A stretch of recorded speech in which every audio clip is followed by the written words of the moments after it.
Assalamu alaikum wa rahmatullahi wa barakatuh. May the peace and blessings of the Almighty be on one and all.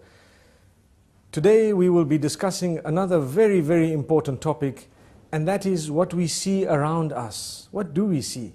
We see a lot of things. One of them is everybody is running. Everybody is racing. Racing to do what? Racing to get more, to have the latest, to have everything the others have and even more and better, and to see who has the best and so on. This is more like a rat race, the race behind materialism. If we are to run behind materialism, materialism has no end. A lot of the times the example that people give is that of the mobile phone.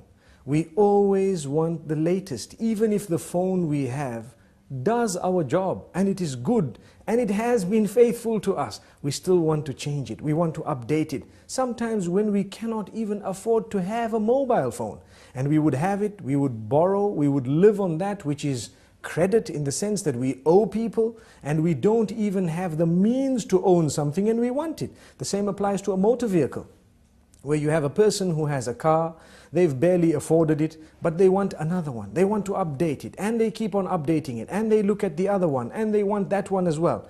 And then they are never happy with what they have, because they see what others have. We are taught as Muslims, be happy with what you have. Look at what you have, concentrate on it, and thank the Almighty for what He has given you and for where He has placed you. And this is the contentment of the heart that is required by a believer. And we need to know, yes, if you can afford it very comfortably, then go to it. And maybe perhaps you are allowed to have it. But what you do need to understand, and I do need to understand as well, is that I need to tailor-make my life according to my budget. What I have is the budget. What I own is the amount that I have. I need to make sure that I buy that which I can afford. Why should I buy something I cannot afford? It is a burden on the shoulders. It is something that will bog me down. It is always a worry in the mind. Some people have, and we've seen this happening even in advanced countries, some people have lived on credit all their lives. So they have a job, the job pays them a good salary, their car is on hire purchase, the furniture is on hire purchase, the television on hire purchase, the computers on hire purchase, the phones on hire purchase, the furniture, everything on hire purchase. So much so that even their holidays are not yet paid for. And they've just swiped a card and it keeps on adding. They did not calculate that one day we might lose the job. Then how are we going to pay for it? And this has happened. It has happened in the most advanced of countries. And we need to know that it can happen anywhere. And for this reason, Islam teaches us, don't live on credit.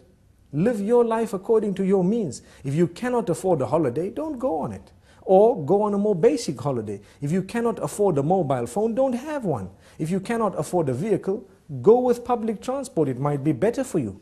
And so on. Yes, we should aim right at the skies. No harm in that. But do not pretend like you're living on a cloud when you have not yet moved above the ground. Because that will probably bring you crashing to the ground. And this is why we say the race towards materialism does not stop. It continues. The more we run, the faster it runs. So we continue running behind it and there is no stopping. Sometimes it even gets to our marriages. And this is a point that might be a red button being pressed, but we need to say it. When a person is used to changing everything, every time a new model is out, they want a new car, a new phone, a new watch, a new this, a new house, some people who are weak, it might even seep into their marriages where they no longer are interested in their own wives. Why? There is a new model out, so to speak. What does that mean? There is someone who wears a different type of clothing, who has a different cut, different likes, and everything is totally different, much younger and so on. We need to be careful.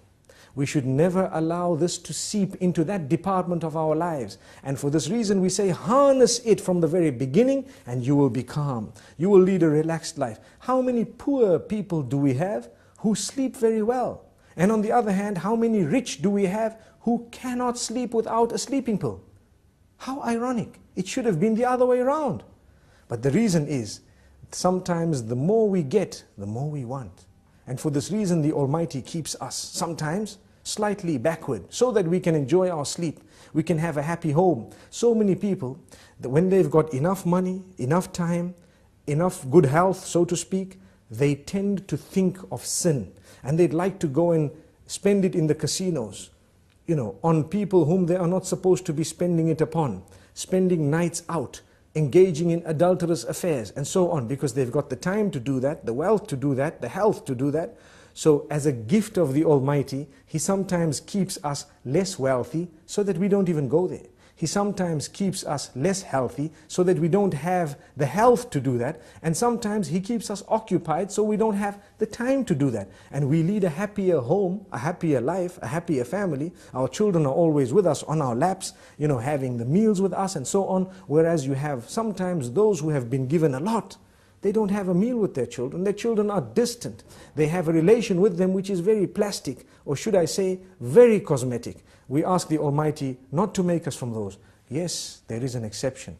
There are those who are wealthy, and they use their wealth in the right direction, and they do not allow that wealth to develop, or should I say, to change in a negative way their character and conduct. Because sometimes what wealth does, it messes a person up. Or, to word it more correctly, as we've always said, wealth does not spoil you, but it gives you the opportunity to show who you always were inside. And I think we've explained this in the past.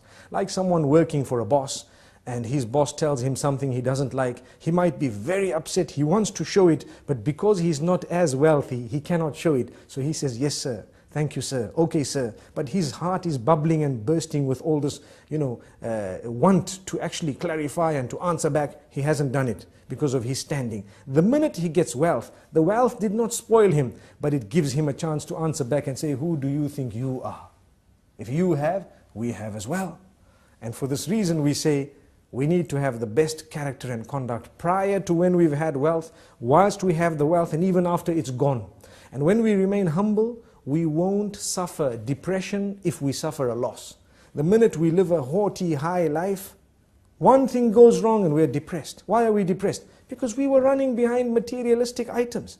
And we wanted to live a life that was compared to those higher than us rather than those lower than us. And for this reason we say, it is best for us to look at those lower than us so that we can appreciate the gifts of the Almighty upon us. Like we always say, if you don't have shoes, look at those without feet.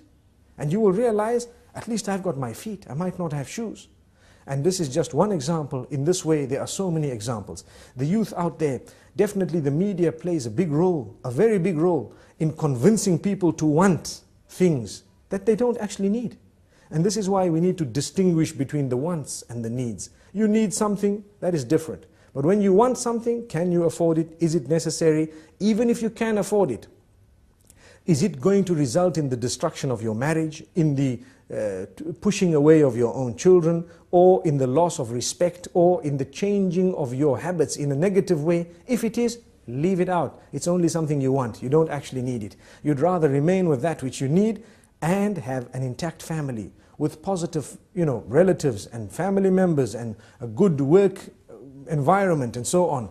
That is much, much better than being a person who has everything, no friends, no family, nothing good in life. And this is why I repeat, and I'd like to end with this, there are many people who have really prayed for lots of wealth, and when that wealth came to them, it actually came to them with more negativity than anything else. They lost their family members, they lost their relatives, they lost their children, and they lost their sleep as well. Sometimes they lose their health as well. Do you know when you can afford food and you eat a lot of junk food and you eat a very, very unhealthy solely because you can afford it? Sometimes the Almighty does you a favor, you simply cannot afford it, and you don't know that the gift, or should I say, the side kick of that was that you would remain much healthier than those who could have afforded everything and did have it. So sometimes it's a gift of the Almighty. Let's become happy with the condition we are on, and let us learn to budget very carefully before we spend. Spend very carefully, don't waste that money, and remember, the needs come before the wants. Until we meet again, Assalamu alaikum wa rahmatullahi wa barakatuh.